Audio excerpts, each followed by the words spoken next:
economia, e resolvi chamar um companheiro que eu tenho muita confiança, um companheiro que eu acredito muito, um companheiro que tem muito bom senso para discutir o assunto dele. Ele veio aqui em casa agora para entrar tem que tirar o sapato, entrar só de meia. Nós estamos a 1,5 metro de tanto. Eu peguei uma fita métrica para medir a nossa distância agora. Portanto, nós estamos tentando conversar aqui, tomando todas as precauções recomendadas pelo pessoal da saúde e pelo pessoal que cuida da ciência do nosso país. Haddad, nós estamos vivendo vários problemas de uma só vez. O que me assustou, sobretudo ontem à noite, foi o comportamento do presidente da República. Eu sei que a crise é grave, o coronavírus é uma coisa muito, muito delicada, já atingiu todos os países do mundo. Certamente há 3 meses atrás tinha gente que não acreditava que fosse possível sair da China e chegar ao Brasil. Já chegou em quase todos os países do mundo. E agora o que nós precisamos é tomar atitude para que não atinja muita gente, que não mate muita gente no Brasil. Nós vamos salvar o maior número de vidas possíveis, e para salvar a vida da gente vai ter que diminuir as pessoas infectadas. E para diminuir as pessoas infectadas, nós vamos ter que ter uma precaução, o confinamento, ou sabe, manter as pessoas sozinhas.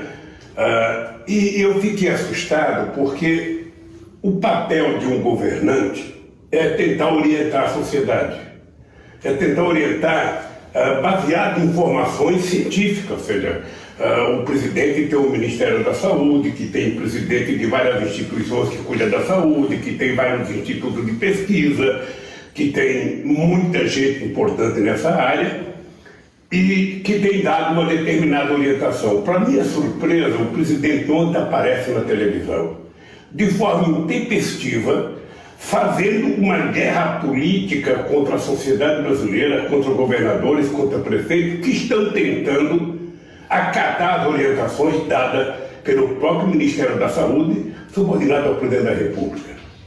E eu fico imaginando se é esse o papel de um presidente da República, ou seja, seria mais correto que ele tivesse convocado uma reunião com os governadores de estados, com o secretário da Saúde, juntado o seu ministério, dado uma orientação única para que o Brasil pudesse agir de forma coesa a nível nacional. Seria importante que, junto com essa resposta na saúde, a gente desse uma orientação de como a gente vai manter as pessoas, sabe, isoladas e preparadas e precavidas para não pegar o vírus. Eu queria te fazer uma pergunta e depois eu quero fazer um comentário. Como é que você viu o pronunciamento do presidente da República ontem? A quem ele falou? Com que interesse ele falou?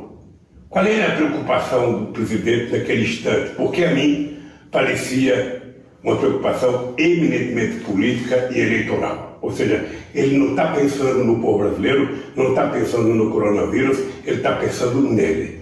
Então eu queria saber como é que você interpretou. Bom, presidente, em primeiro lugar, eu queria agradecer o convite para estar aqui com o senhor, conversando sobre um problema nacional de tanta importância. É uma crise que nós vamos ter que superar juntos. Eu fico preocupado com o comportamento errático do presidente, né? Eu vou fazer menção a uma decisão que ele tomou domingo à noite e que ele teve que revogar na segunda-feira à tarde. Ou seja, uma decisão que não durou 24 horas. Aí já na segunda-feira de manhã já estava revogando. Pois é. Ou seja, no domingo ele toma a decisão de que os empresários poderiam parar de pagar salário por 4 meses, sem que o governo dissesse para os trabalhadores em geral como iam sobreviver nesse período. Dada a comoção que a decisão causou no país, ele foi obrigado a revogar uma medida provisória que ele próprio tinha assinado na véspera. Ele tinha feito uma reunião com os governadores e o Brasil todo saudou o fato de ele ter finalmente feito por teleconferência uma reunião com os governadores, da qual os próprios governadores saíram um pouco mais tranquilizados. O pronunciamento acirra os ânimos contra governadores e prefeitos, também em menos de 24 horas. Então, o que eu gostaria até de ouvir o senhor falar, o senhor enfrentou uma crise, a maior do pós-guerra, em 2008. O Brasil sofreu em 2009 e em 2010 foi dos países mais cresceu no mundo, apenas um ano depois da crise. É óbvio que é uma crise de natureza diferente da atual. A crise de 2008 é uma crise eminentemente financeira, gerada pelos bancos, que especularam no mercado de crédito, no mercado acionário, no mercado de imobiliário, né? E o senhor criticou a maneira como especularam, mas foi para a TV e coordenou as ações nacionalmente e internacionalmente. O senhor liderava, tinha um papel de líder, tanto no G20,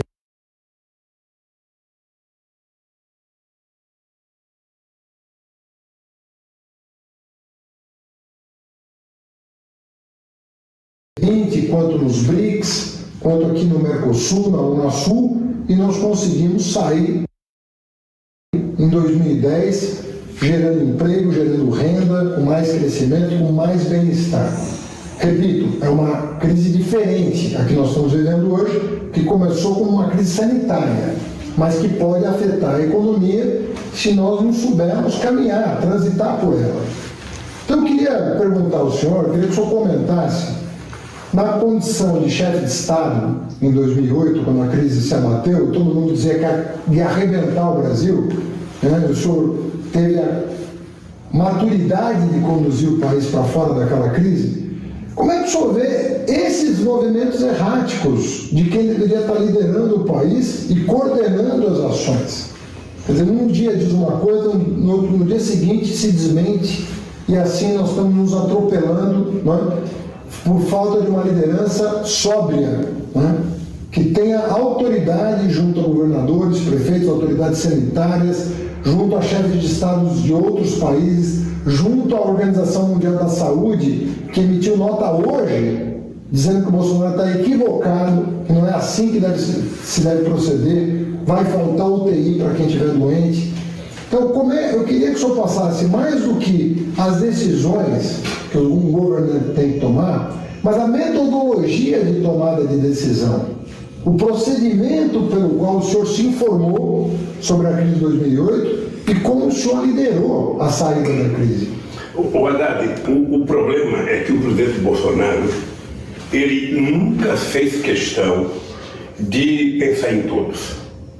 Ele foi eleito pensando numa parcela da sociedade e ele tenta governar dando resposta a uma pequena parcela da sociedade que é minoritária, sempre com um discurso raivoso contra aqueles que pensam diferente deles. Esse é o problema do presidente Bolsonaro. Ou seja, um presidente da República, ele tem uma disputa durante o processo eleitoral, acabou as eleições. Bolsonaro nunca se preocupou com isso. Eu lembro que na crise de 2008, que era uma crise diferente dessa, eu conversei com muita gente para que a gente pudesse tomar atitudes que fossem atitudes de consenso. Eu não esqueço nunca uma pesquisa que saiu publicada na imprensa brasileira dizendo que o comércio mundial ia diminuir muito, que no Brasil também as pessoas não estavam comprando porque as pessoas estavam com medo de ficar endividadas e não poderem pagar. Eu então acertei com o Frank Martins, conversei com vários ministros da área econômica e resolvi fazer um pronunciamento na televisão mostrando a gravidade da crise econômica, a gravidade do que poderia acontecer se as pessoas se endividassem demais, mas ao mesmo tempo a gravidade que poderia acontecer se as pessoas parassem de comprar, que era importante que as pessoas comprassem, que se endividassem apenas de acordo com aquilo que poderiam pagar, para a economia voltar a funcionar. Foi a primeira vez que a classe B e C compraram mais do que a classe A e B. E a economia brasileira se recuperou mais rapidamente. Você está lembrado que eu dizia, o Brasil vai ser o último a entrar e o primeiro a sair. E aconteceu isso. Nessa crise agora, que é uma crise mais grave, porque a gente já vinha com uma crise econômica, ou seja, o milagre econômico que a elite brasileira prometeu com o impeachment da Dilma não aconteceu em nenhum momento, e a crise estava já muito ruim no mundo inteiro, possivelmente reforçada pelo coronavírus na China, e a China se transformando no motor da economia mundial. Na medida que ela baqueia, o mundo inteiro baqueia, a crise econômica já vinha vindo, vem a crise do coronavírus, e pega o governo totalmente desprevenido, porque ele não se cuidou. O governo poderia ter se informado, aprendido um pouco o que aconteceu na China, o que estava acontecendo no mundo, para tomar cuidado, para evitar que, junto com a crise econômica, você tivesse uma crise de coronavírus que pudesse ceifar a vida de muita gente nesse país. Pois bem, o descuidado do governo em cuidar da crise, ou seja, o governo deveria ter feito as reuniões com todos os especialistas brasileiros, eles poderiam ter chamado os cientistas para conversar, os pesquisadores, os governadores, as lideranças partidárias no Congresso Nacional, o presidente da Câmara, o presidente do Senado, ou seja, o presidente não é obrigado a saber de tudo. Ele não é obrigado a dar conta de resolver todos os problemas. Mas quando você não sabe, por si só, tomar posições, você consulta a sociedade, você consulta os especialistas, você consulta as universidades, você consulta os governadores, coisa que em nenhum momento ele fez. Ou seja, ele só foi reunir com os governadores já pressionado pela falta de competência em tratar do coronavírus no Brasil. Pois bem, e quando ele faz o pronunciamento que ele fez ontem, ele dá uma demonstração de inabilidade política tremenda, porque ele não estava preocupado com o coronavírus ontem à noite, ele estava preocupado com ele estava preocupado com o público que ele queria se dirigir para manter o clima de acirramento político no Brasil, coisa que nós não precisamos agora de acirramento. Agora o que nós precisamos é que todo mundo tenha clareza de que todos nós juntos seremos responsáveis pelo sucesso do combate ao coronavírus ou todos nós juntos seremos responsáveis pelo fracasso. Então o que eu acho é que o Bolsonaro não ouve, ele não conversa, ele não tem intenção de fazer as coisas que atendam aos interesses da sociedade. Ele tem intenção de fazer as coisas que interessam a ele ou ao grupo que ele pertence. Inclusive, Haddad, eu penso que depois de ontem o ministro da Saúde ou renuncia e diz que não pode continuar sendo ministro de um presidente que não acata as orientações que ele dá. Ou ele renuncia dizendo que não é possível que ele, que é ministro, nunca falou no assunto, e o presidente da República fica vendendo a ideia de que o remédio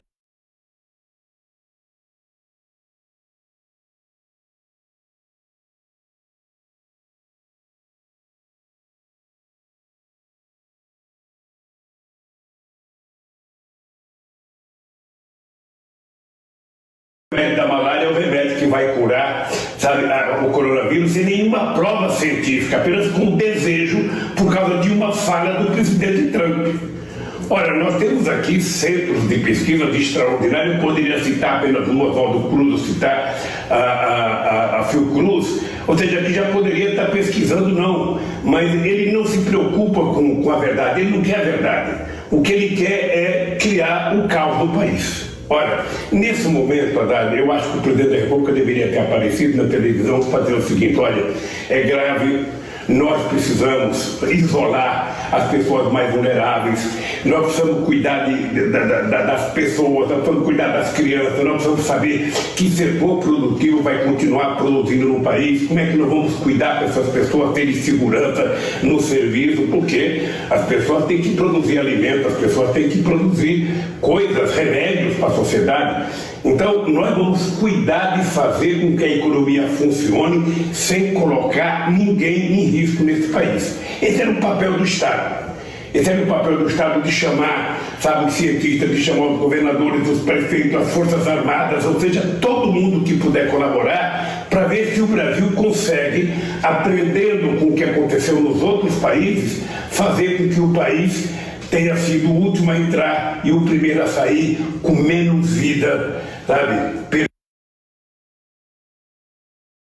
harmonizar, sabe, esses instrumentos.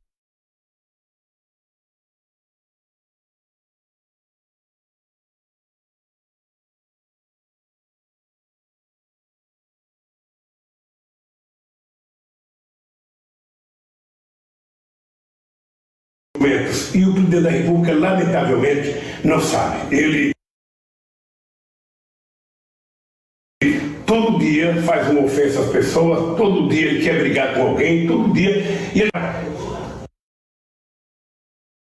nós teremos muito mais problemas, e eles serão muito mais graves, quanto menos responsável for o presidente da República.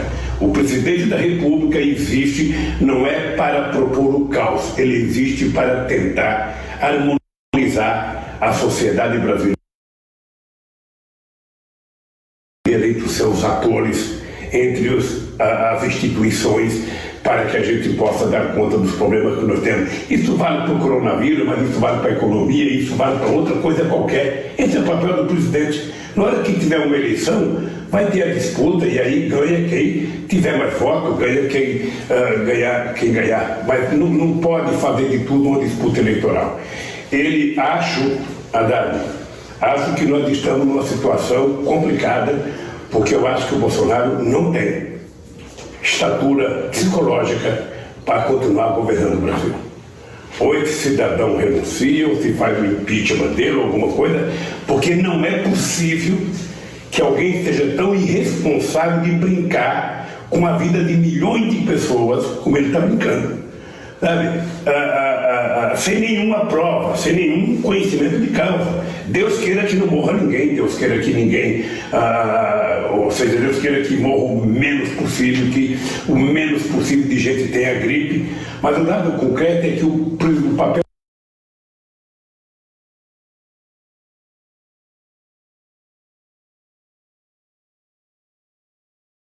do presidente não é tentar adivinhar o que vai acontecer, é tomar atitudes para evitar que aconteça, coisa que ele não faz. Presidente, o senhor se referiu a esses conflitos que são criados quase que diariamente, não é? De uma semana para cá, nós tivemos, a partir do dia 15, um conflito seríssimo com o Supremo Tribunal Federal e com o Congresso. Na sequência, um conflito com a China, que inclusive gerou uma crise diplomática que está sendo contornada a duras penas.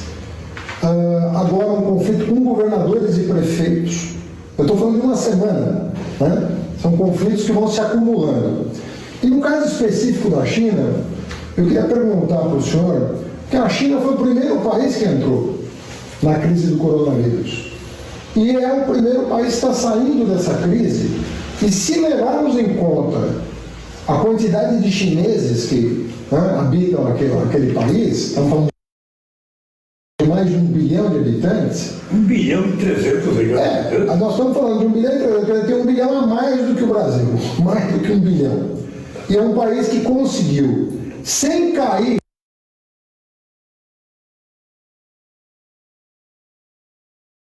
na falsa oposição entre cuidar da saúde e da economia, porque cuidou dos dois.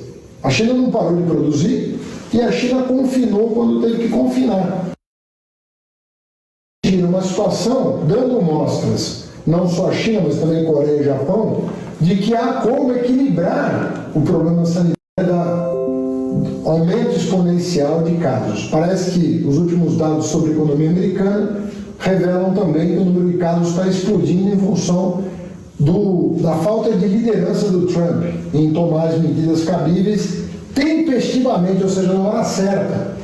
Porque tem um problema de tempo, de gestão de tempo, como você atua. O senhor não acha que ele deveria estar prestando atenção nos países que enfrentaram de maneira exitosa o problema e sabendo operar a gestão da economia com a gestão da saúde para minimizar tanto os danos daqueles que têm saúde para trabalhar, mas não podem ser vetores de transmissão do vírus, com aqueles que são mais vulneráveis?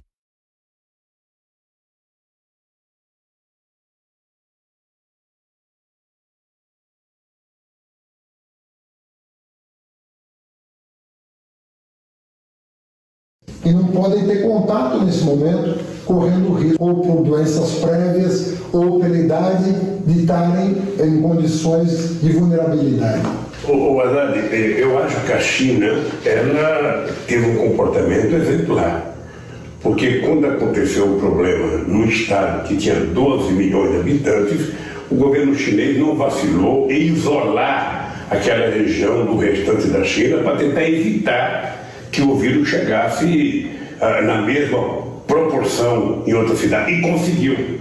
E conseguiram. Veja, é verdade que foi o primeiro país a ter o coronavírus e foi o primeiro país a dar uma resposta positiva no combate ao coronavírus. Tanto é que hoje eles estão tentando ajudar vários países do mundo, estão se oferecendo para vender produtos ou para doar produtos para outros países. O Brasil deveria pegar isso como exemplo. Mas a impressão que eu tenho é que se o ministro da Saúde de um lado parece civilizado e quer ter acesso a isso, parece o presidente da República incivilizado, não querendo, tendo um modo próprio de se comportar. Ora, numa época como essa, Dade, é importante a gente atentar ao seguinte: em se tratando de saúde do povo, em se tratando de um inimigo invisível como o coronavírus, a gente não tem que ficar regateando dinheiro para combater esse mal. É como se você tivesse um comprimido que a pessoa fala, você vai ter que tomar de 8 a 8 horas e você pega um só, parte em 10 vezes e tenta tomar aquele comprimido em 10 vezes. Ora, o governo já deveria ter feito com os estados uma avaliação do custo, a necessidade do SUS e ter colocado dinheiro disponibilizado para cuidar disso rapidamente. Não tem que ficar dosando, sabe, um pouquinho de dinheiro aqui, um pouquinho de dinheiro ali, como se o Guedes fosse dono do dinheiro. Ele sentasse em cima e o problema dele é pagar juros, sem se importar com a saúde do povo, Davi. Ou seja, a segunda coisa é o seguinte, é que você pode utilizar recursos, você pode produzir dinheiro através do Tesouro para cuidar da crise e você pode, ao mesmo tempo, fazer investimento na economia. O Estado brasileiro pode pegar uma parte das reservas que nós temos internacionais, ao invés de ficar, sabe, gastando todo dia um pouquinho para tentar não deixar o dólar subir muito, ele poderia pegar uma parte desse dinheiro, transformar em reais e fazer grandes investimentos em obras de infraestrutura para dinamizar a economia brasileira. Não é incompatível. Não é incompatível, ou seja, o governo pode pensar várias coisas ao mesmo tempo. Acontece que esse governo não pensa nada. Ou seja, nós já temos exemplos, a gente não pode ficar olhando o desastre que aconteceu na Itália, que aconteceu na Espanha, porque, veja, esses países estavam preparados para funcionar em tempo de normalidade. Acontece que o coronavírus é uma coisa anormal. Ou seja, então o governo tem uma emenda 95 que limita o teto de gasto, ou seja, isso era do tempo da loucura dele, do golpe da Dilma. Não existe mais possibilidade de você ficar limitando os gastos que já não são mais gastos, o investimento no ser humano para evitar que as pessoas sejam acometidas do coronavírus e morram. Isso é que está em jogo. Então o governo precisa parar de ser pequeno. O ministro da Economia precisa parar de ser pequeno, aliás, ele anda meio desaparecido, porque me parece que ele não está levando em conta que a coisa mais sagrada que uma nação tem é o seu povo. E se o povo sobreviver, a gente vai discutir a dívida, a gente vai discutir recuperação da economia, a gente vai discutir produção, a gente vai discutir salário, vai discutir renda, mas o povo tem que sobreviver. Esse é o primeiro cuidado do governo. E, obviamente, que, junto com isso, nós temos que pensar como organizar os setores da sociedade que precisam continuar produzindo. Como organizar? Por exemplo, o pessoal da segurança pública, o pessoal da saúde, o pessoal que trabalha com alimento, que produz alimento, o pessoal que produz remédio. Ou seja, tem vários setores da sociedade que precisam continuar funcionando, e nós temos que dar condições dessas pessoas terem segurança. Eu vou precisar pegar um ônibus, eu vou precisar, esse ônibus tem que estar bem higienizado, esse ônibus tem que ter gel para passar, tem que ter gel para passar no corrimão para mim não pegar, esse ônibus não pode estar lotado, as pessoas têm que estar com uma certa distância. Tudo isso é possível fazer se você tiver como objetivo principal salvar vidas. Se você tiver como objetivo principal apenas fazer política, fazer discurso, ou ficar pensando em 2022, realmente as coisas não vão para lugar nenhum. Haddad, sinceramente, eu acho triste falar isso, porque eu já fui presidente da República e eu sei o quanto é difícil você estar naquela cadeira, você tem que tomar posições. A forma mais fácil de você não errar é você consultar, é você ouvir, é você conversar, é você ouvir pessoas, ou seja, quantas vezes, Haddad, eu pegava o telefone para ligar, sabe, para pessoas que eu nem conhecia, mas pessoas que eu sabia que tinham informações, para empresário, para médico, sabe, é uma coisa boa, sabe? Houve o sindicato, veja, como é que ele manda uma medida provisória no domingo à noite? Você quer que eu diga o que aconteceu de verdade? Ele não sabia da medida provisória. Aquela medida provisória foi a CNI que levou um documento para o Guedes fez a medida provisória, levou para ele não leu, assinou e só foi descobrir a bobagem que tinha feito no dia seguinte. E aí veio o Guedes dizer que foi um erro de redação. Não, aquilo foi, sabe, foi a submissão do Guedes à CNI. Aliás, eu acho que o movimento sindical deveria partir para cima da CNI, como é que ela ter a coragem, num momento de crise como esse, tentar dar um passa-moleque nos trabalhadores e fazê-los trabalhar e fazê-los ficar 4 meses sem receber salário. Então, nada que esse governo faz, sabe, é de graça. Tudo me parece que é feito, sabe, com um único objetivo: atender aos interesses maquiavélicos do presidente da República, porque ele não pensa no Brasil.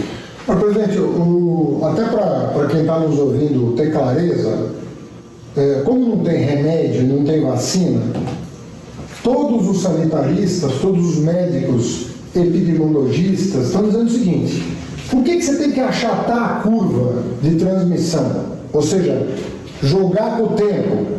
Porque você não tem equipamento de saúde suficiente para atender todo mundo que vai precisar de respirador, que vai precisar de UTI.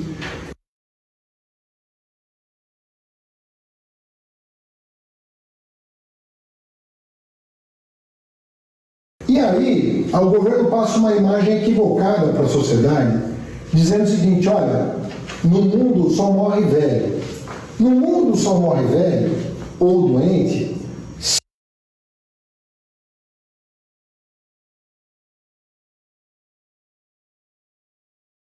menos de 50 anos, menos de 40 anos. Não tem nenhum atleta, pouquíssimos atletas têm mais do que isso. Só o Bolsonaro. Só o Bolsonaro que viciou, que apesar de ser atleta... Ou seja, o que eu queria perguntar é o seguinte: nós sabemos do coronavírus pelo menos desde dezembro, na verdade desde novembro, nós sabemos do coronavírus. De lá para cá, o governo brasileiro teve 4 meses de vantagem sobre o governo chinês, 3 meses de vantagem sobre o governo coreano, 3 meses de vantagem sobre o governo japonês, 2 meses de vantagem sobre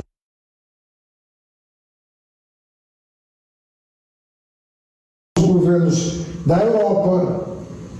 E nós não começamos a tomar providências até hoje.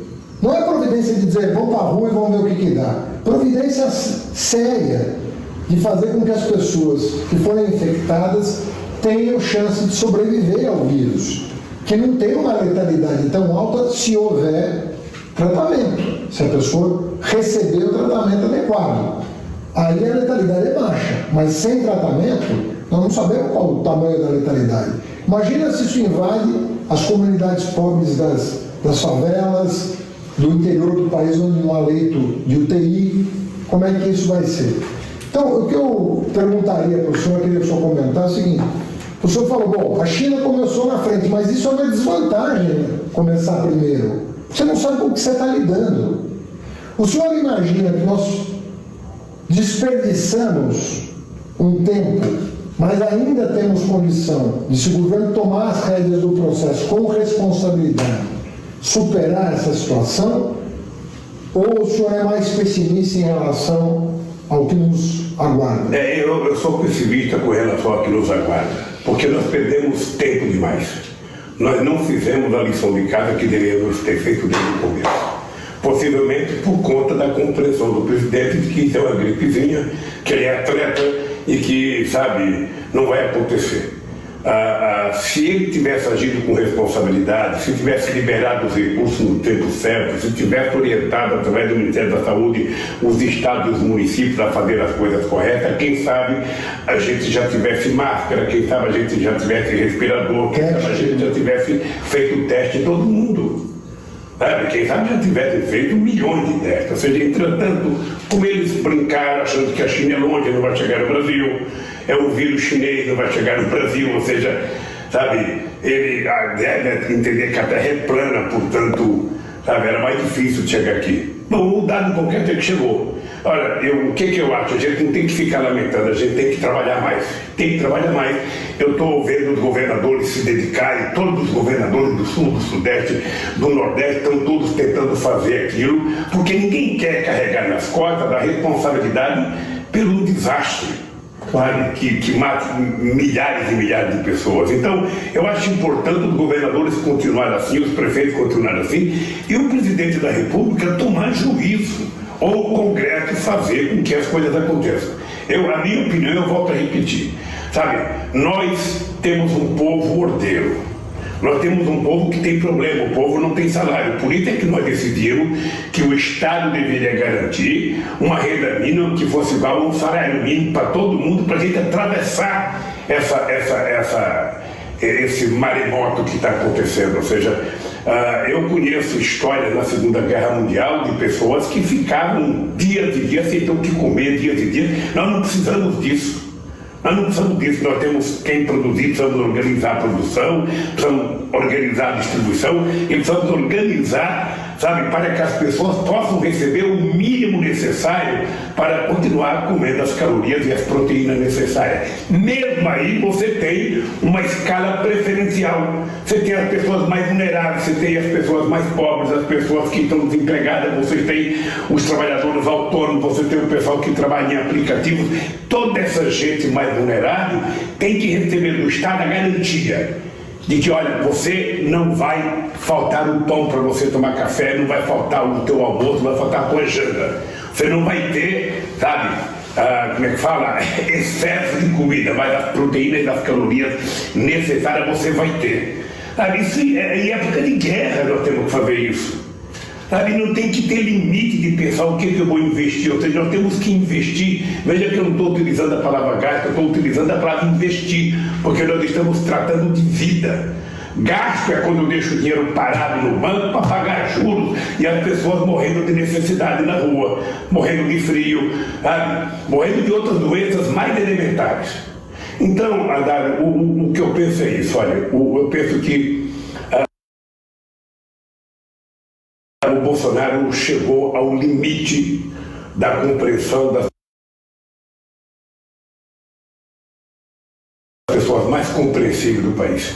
Ele efetivamente não está preparado para tocar esse país.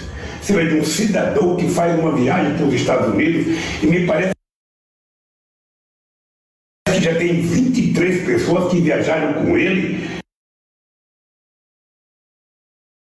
Ou porque nós nos cuidamos. A minha pergunta é o seguinte: o que essa gente fez que, sabendo do coronavírus, ou eles acharam que na terra do Trump não tinha? Na terra do Trump podia tudo. E nós estamos vendo agora que os Estados Unidos podem se transformar logo, logo no epicentro do coronavírus por irresponsabilidade do presidente Trump, que tentou transformar o coronavírus numa guerra contra a China. Então, Haddad, não há espaço para brincadeira, não há espaço para brincar com a democracia, não há espaço para desrespeitar a sociedade.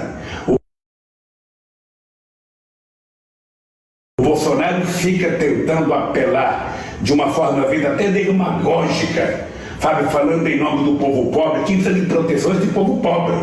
E o Estado tem recursos e pode produzir recursos para que a gente garanta, em tempo de guerra, que essas pessoas tenham tranquilidade, possam trabalhar, aqueles que sabem trabalhar com muita tranquilidade, mas possam cuidar da sua família com muito respeito e com muito carinho, porque todos nós queremos estar vivos para recuperar a democracia no nosso país. Haddad, você sabe que eu, desde que voltei da Alemanha, amanhã fazem 14 dias, eu não saí de casa com a Janja. Ou seja, eu conversei com o Davi Wip, conversei com o Dr. Calil, conversei com o Padilha e falaram: olha, Lula, não é importante você fazer o teste, porque se você não tem nenhum sinal, sabe, não precisa fazer.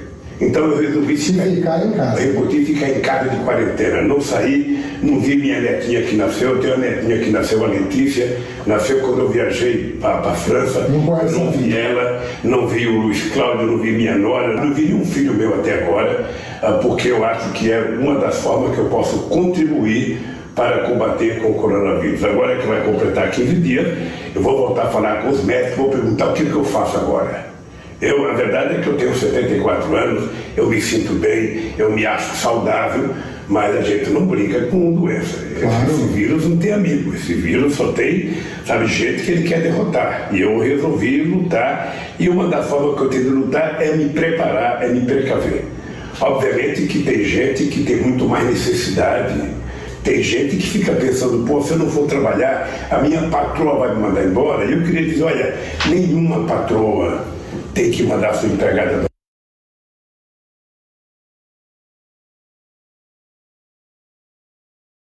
doméstica embora. Por favor, libera a sua empregada doméstica e paga o salário. É a contribuição para o humanismo que você está dando nesse momento. Nenhum empresário precisa dispensar trabalhador agora. Todo mundo sabe que é possível dar férias coletivas de 30 dias. Vamos deixar as pessoas em casa e vamos ver o que vai acontecer. E depois a gente toma novas medidas. E o presidente da República, ao invés de ter a necessidade de falar bobagem todo dia, ele, pelo amor de Deus, seja responsável, converse com as pessoas.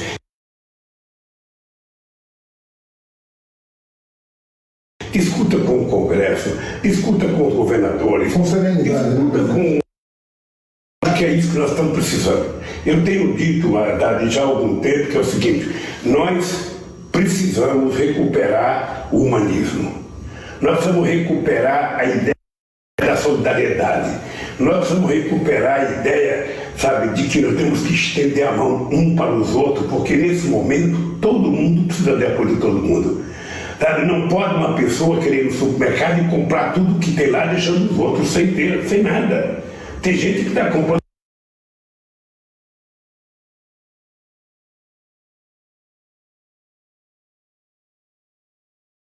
papel higiênico para o ano inteiro, sabe? Tem gente que está comprando coisas para o ano inteiro. Isso é uma bobagem. Nós temos que nos respeitar. Nós temos que saber que atrás de nós tem uma outra pessoa que é ser humano,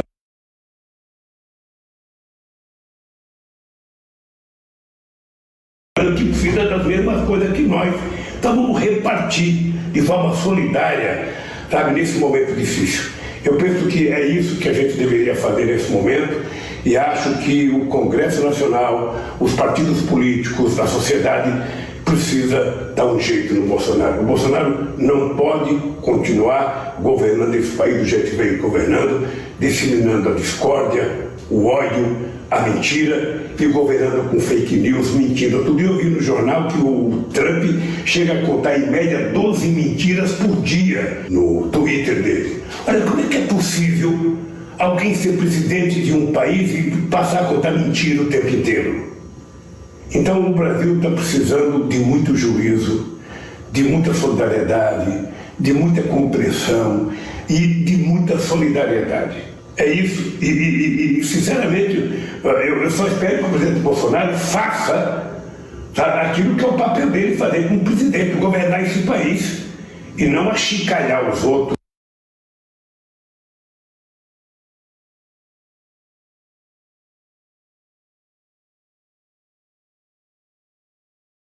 desmentir os outros, provocar os outros e fazer papelão.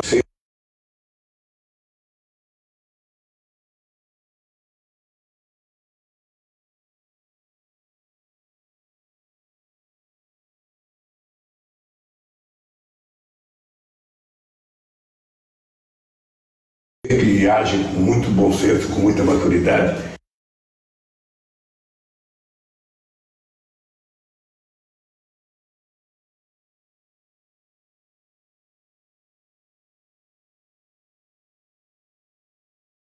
Eu acho que esse momento é um momento em que a gente precisa estar todo mundo junto.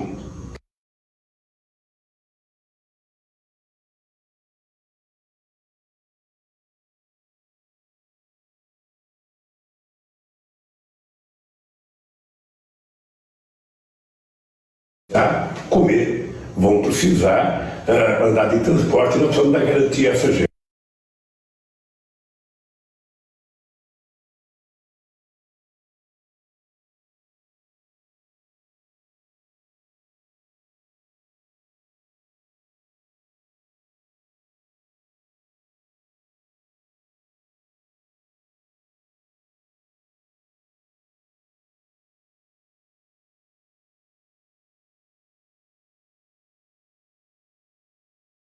Crise você assume com responsabilidade e capacidade de gestão.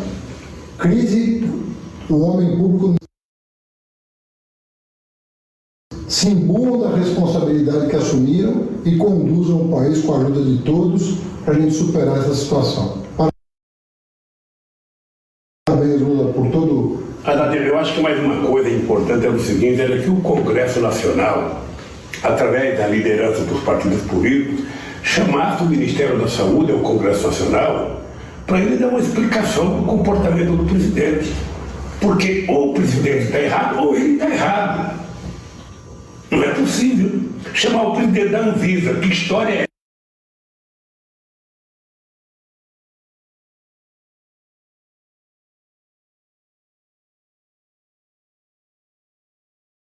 essa do remédio que está sendo testado e que já está salvando vida, que disse o Bolsonaro? Que história que é essa? Aonde está sendo pesquisado? Qual laboratório? Ou será que nós seremos retransmissores das invenções do Trump? Então eu acho que é isso que precisa ser feito. E ao mesmo tempo, os partidos políticos, não apenas os partidos de esquerda, os partidos políticos todos no Congresso Nacional, aqueles que não são a secla do Bolsonaro, começar a discutir muito seriamente, sabe, o que vai acontecer com o Bolsonaro. Olha, presidente, saúde para todos nós.